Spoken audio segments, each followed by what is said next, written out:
Hi hello welcome to my channel చిన్ని 23 vlogs. ఈరోజు పూర్ణాలు ఫుల్ ఎపిసోడ్ పెట్టేపోతున్నా అండి. ఎలా చేయాలో అనేది ఏమీ లేదు, బేసిక్గా మనం మినపప్పు బియ్యము నైట్ నానబెట్టుకొని పొద్దున్నే రుబ్బుకొని పెట్టుకోవాలి. అలాగే 8 గంటలు నానబెట్టిన పచ్చెనపప్పును కూడా ఒకసారి ఉడికించుకొని ఇలా మెత్తగా చేసేసుకోవాలి. అందుట్లోకి ఒక 4 or 5 యాలకులను కచ్చా పచ్చాగా దంచుకోవాలి. ఫైన్ పౌడర్లా వేసుకుంటే బాగోదు, జస్ట్ కొంచెం దంచుకుంటే సరిపోయిద్ది. అలాగే మనం పూర్ణాల్లో కావాల్సినంత బెల్లం, స్వీట్ ఎంత తింటే అంత వేసుకోవచ్చు. దాన్ని కూడా కరిగించేసుకొని ఆల్రెడీ రుబ్బుకున్న ఈ పచ్చెనపప్పు పప్పులో మనం ఆ యాలకుల పొడి అలాగే బెల్లం పాకం కూడా వేసేసి కలుపుకొని స్టవ్ మీద పెట్టేసుకోవాలి.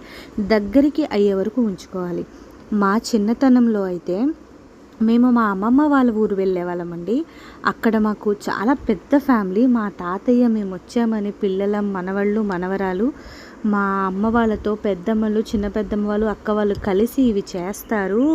అసలు వాళ్ళ చేత్తో చేసిన టేస్టే వేరండి. ఒకటి కాదు 2-3 తిన్నా కూడా ఇంకా తినాలనిపించే అంత రుచిగా వండుతారు. మాకు అసలు ఈ పూర్ణాలు గారెలు ఇంట్లో వండుకుంటేనే ఏదో పండగ వచ్చినట్టు మేము ఫీల్ అయ్యేవాళ్ళం. మీలో ఎంతమంది ఇలా అమ్మమ్మల ఇళ్ళల్లో తిన్నారో నాకు తెలియదు, కానీ వీటినైతే నేను అక్కడ ఆ టేస్ట్ని అయితే వాళ్ళ చేతి వంటను కూడా నేను మిస్ అవుతున్నా. అలాగే ఈజీగా ఆ మిశ్రమాన్ని ఇలా రౌండ్గా బాల్స్లా చేసుకొని ముందుగా రుబ్బు పెట్టుకున్న పిండిలో ఒక్కొక్కటి ముంచుకొని ఇలా వేసేసుకొని స్లో ఫ్లేమ్లో వేయించుకోవడమేనండి. ఇది మన ఆంధ్ర పాతకాలం నాటి వండర్ఫుల్ డిష్ అండి.